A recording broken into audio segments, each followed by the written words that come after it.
중동 긴장에 금요일장 유가의 움직임이 눈에 띄었죠. 오늘은 국제 유가를 주제로 ETF 살펴보겠습니다. 관련한 흐름 짚어보기 전에 WTI 추이부터 짚어볼까요? 연초 78달러 선 보이다 관세 우려에 대체로 60달러 아래에서 움직였고요. 이후 오펙의 연이은 증산에 63달러 수준으로 상승하다 이스라엘과 이란의 확전 양상에 72달러까지 오르막길 걸었습니다. 이어서 ETF 모아보겠습니다. 먼저 미국 원유 펀드 티커명 USO입니다. WTI 선물을 추종하고 있습니다. 그리고 미국 브렌트유 ETF 티커명 BNO가 있고요. 인버스 상품인 티커명 SCO까지 보겠습니다. 상승률 추이도 보면 사실 딱 한 달 전만 해도 인버스 상품의 연초 대비 상승률이 30%였는데 지금 기준으로는 반대되는 모습이죠. 최근 한 달 기준으로는 USO와 BNO가 각각 18%, 16% 상승한 흐름입니다. 관련한 이야기들로 돌아와 보면 하락세 보이던 유가가 한 달 전과 달라진 게 있다면 중동 긴장이 고개를 든 점이겠죠. 공교롭게도 미국과 이란의 핵 협상이 예정되어 있던 며칠 전에 이스라엘이 이란에 대한 공습을 가했는데 로이터에 따르면 일부 전문가들은 이스라엘의 이번 공격이 미국과 이란의 핵 협상을 방해하려는 의도도 있을 것이라고 분석했습니다. 미국의 이란산 원유 제재에 대한 움직임도 향후 주목할 만한 변수로 꼽혔으나 핵 협상이 무기한 연기되면서 현재로는 연쇄 반응이 어디로 이어질지 미지수라는 평가고요.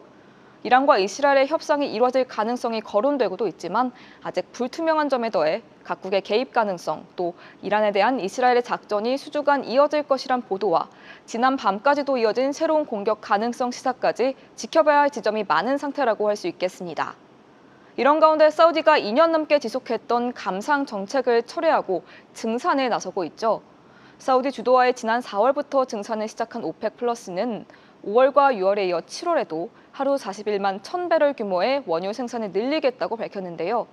증산 배경으로는 첫 번째 오펙 플러스 내부 결속과 시장 지배권을 되찾기 위한 재편 전략이 꼽히고 있습니다. 따라서 유가가 단기적으로 급등하고는 있지만 글로벌 수요가 위축된 상황에서 증산이 더해지면 국제 유가는 하락 추세를 나타낼 것이란 전망도 고개를 들고 있는데 최근 미국 에너지정보청은 장기적으로 국제 유가가 약세를 보이면서 배럴당 60달러 선 밑으로 하락할 것이라는 전망을 제시한 바 있습니다. 마지막으로 현재 이스라엘과 이란의 사태에 따른 유가 전망까지 보겠습니다. 결국 시장의 관심은 이번 사태가 원유 공급에 얼마나 영향을 줄지 그리고 대응 범위에 달려있다고 할 수 있겠죠. 우선 오펙에 따르면 현재 원유 공급이나 시장 동향에 변화가 없다고는 하는데요. 그럼 주말 사이 나온 월가의 유가 단기 전망부터 보면 제피모가는 호르무즈 해협이 봉쇄되거나 무력 충돌이 중동 전역으로 확대되면 심각할 경우 유가가 배럴당 130달러까지 오를 수 있다고 전망했고요. ING그룹은 이란 원유 시설이 공격받아 수출이 차질을 빚을 경우 단기적으로 브렌트유가 최대 80달러까지 오를 수 있다고 전하면서 만약 호르무즈 해협이 봉쇄된다면 유가는 120달러를 넘는 혼란이 올 수도 있다고 덧붙였는데 다만 RBC 캐피털은 바레인에 주둔한 미 5함대의 존재로 인해 이란이 해협을 장기간 봉쇄하는 것은 극도로 어려울 것이란 분석을 했고 월스트리트 저널 또한 유가가 급등하긴 했지만 연초 수준이며 이스라엘과 이란 간 갈등이 1970년대 석유 파동처럼 대규모 에너지 가격 충격으로 이어질 가능성은 작다고 보도했습니다. 이어서 장기 전망을 보면요. 골드만삭스는 지정학적 리스크가 높아져 단기적으로 급등할 것이란 전망은 인정하지만 이외 지역의 강력한 공급 증가로 인해 올해 4분기에 WTI는 55달러, 내년에는 52달러로 하락할 것이라고 예측했습니다. 이런 가운데 조금 전 ABC 뉴스와의 인터뷰에서 트럼프 대통령은 미국의 개입 가능성을 시사하기도 했는데요. 중동 긴장은 유가를 들썩이게 하고 이는 물가에도 영향을 미칠 수 있으니 앞으로 움직임 계속해서 지켜봐야겠고요. 지금까지 원자재와 ETF 시황 전해드렸습니다. 네, 이 앞에 원자재 코너를 통해서도 깊이 다뤘듯이 이란과 이스라엘 충돌 이슈가 주말 사이 외신들의 헤드라인을 아주 뜨겁게 달궜습니다. 이스라엘이 지난 13일 이란의 핵시설과 군수내부를 폭격한 뒤 이란도 반격에 나서며 격렬한 교전이 이어지고 있는데요. 이에 전 세계 지도자들은 외교적 해결과 긴장 완화를 촉구했습니다. 영국 스타머 총리는 공격 관련 보도가 우려스럽다며 관련된 모든 이들은 즉각 물러서고 긴장을 완화해야 한다고 강조했습니다. 지금은 자제와 침착, 외교로의 복귀가 필요한 시점이라고 말했고요. 독일의 메르츠 총리는 이스라엘은 국가와 자국민의 안전을 위해 스스로 방어할 권리가 있다면서 우리는 이란이 핵무기를 개발하지 않도록 하는 그 목표를 유지해야 한다고 덧붙였습니다. 한편 러시아 외무부는 성명을 통해 이스라엘의 공습을 규탄하며 유엔 회원국에 대한 정당한 이유 없는 공격은 절대 용납할 수 없다고 전했고요. 중동 지역 국가들의 반응도 살펴보죠. 사우디아라비아 외무부는 형제 국가인 이란에 대한 이스라엘의 명백한 공격은 이란의 주권과 안보를 훼손하며 이는 국제법과 규범을 명백히 위반한 것이라고 밝혔습니다. 아랍에미리트 외무부 역시 분쟁은 대립이나 확전이 아닌 외교적 수단으로 해결되어야 하며 유엔 안보리는 국제평화와 안보 유지를 위한 조치를 취해야 한다고 설명했습니다. 그리고 트럼프 대통령은 이스라엘 공습에 미국은 개입하지 않았다는 주장을 되풀이했는데요.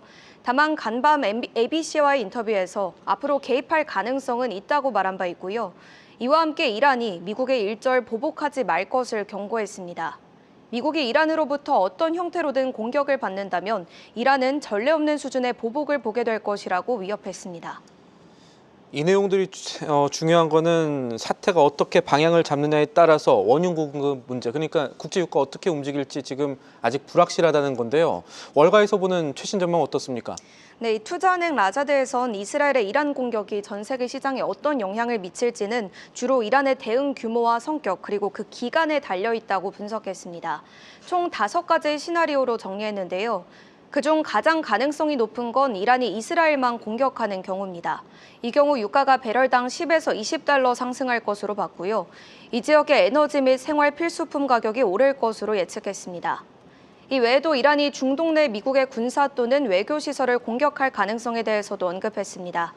이때는 유가가 배럴당 80에서 90달러 수준까지 상승할 수 있다고 봤고요.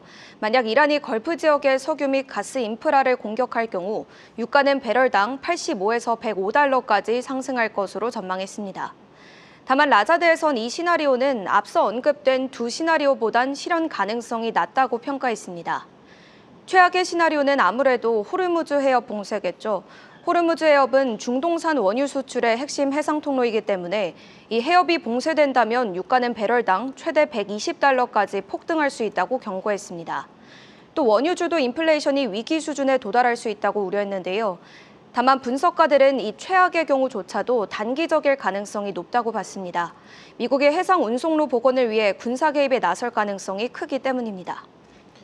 앞서 원자재 브리핑에서도 잘 정리를 했지만 이 국제 유가를 움직일 수 있는 부분 중에 하나가 이란의 호르무즈 해협 봉쇄 가능성. 왜냐하면 호르무즈 해협의 이 전 세계 원유 물동량 한 20% 정도가 움직이고 있기 때문에. 그런데 이 외에도 투자 측면에서 이 문제에 주목해야 될 것들이 있습니까?